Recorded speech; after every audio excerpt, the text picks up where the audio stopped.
Welcome back to YB Tonight. If you're just tuning in now, you missed a phenomenal performance from our guest Justin Tan. You can see it on our YouTube channel later. Justin is actually a member of the YB TV crew, and we discovered his talent during one of our shows. Justin, can you please recount that story for us?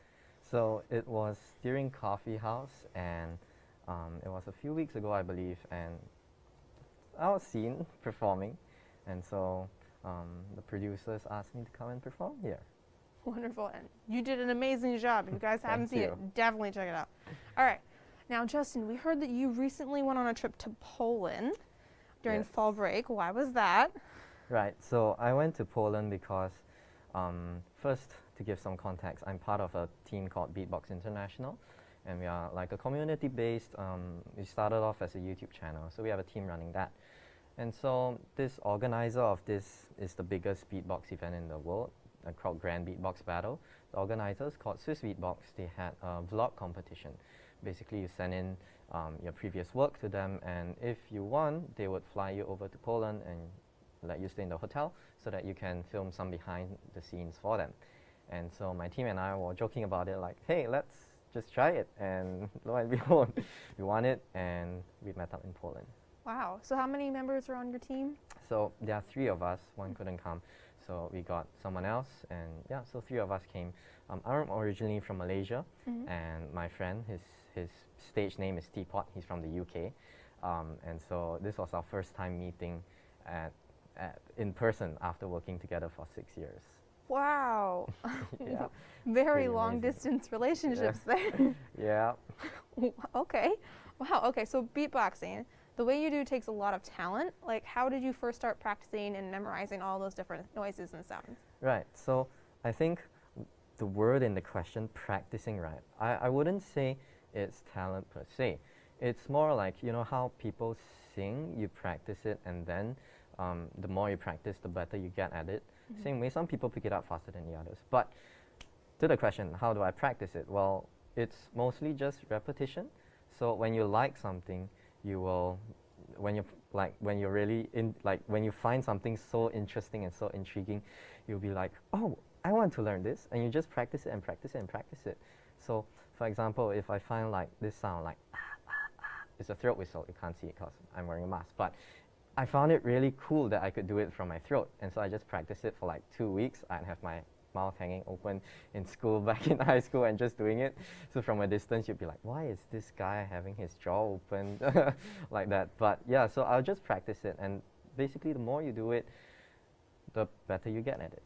So you're telling me you watch something and you like a noise and you try to replicate it? Yeah, pretty much. Wow.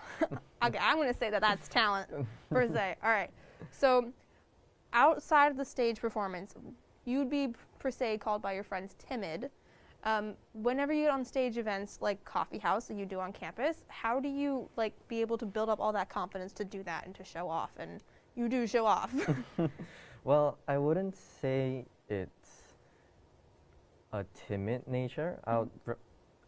For me, a better phrasing would be I'm more reserved in that when I don't have something to say, I don't really say it. Like, I'm reserved with my words. I reserve it for when I want to say it and what I find meaningful to say. Okay. So in terms of communicating a story or doing it with confidence, when you have a message, when you have something that you're familiar with, it's very easy to communicate it. If each of us have like a personal story, we can tell it with confidence because we are familiar with it. And I'm using a language that I'm familiar with, which is English and beatboxing. So when I go out on stage and I tell those stories, or when I perform, I'm basically trying to tell you a story using something that I'm familiar with, which is the language. If I had to speak like a language I wasn't familiar with, like Spanish, I would not have any confidence at all. But because I know what words and sounds I'm going to use, so I can do it with confidence. All right. Good to know. Okay. So during your performances, you often, with your beatboxing, you involve it with your face. Can you explain that connection for us? Yeah, so I think of what I do, everything I do, as an extension of my faith. And so beatboxing would be incorporating, or rather having beatboxing be an extension of my faith would be a given, because the way I live my life, the values I have, the way I speak, the way I think, the messages I want to send out to people, the stories I want to tell, they all would revolve around my faith. And so by incorporating faith into beatboxing, it's only natural that I do so because it's a part of me, rather than, okay, this is Justin and beatboxing, and then, oh, hey, incorporate faith in here. It's more like the other way around.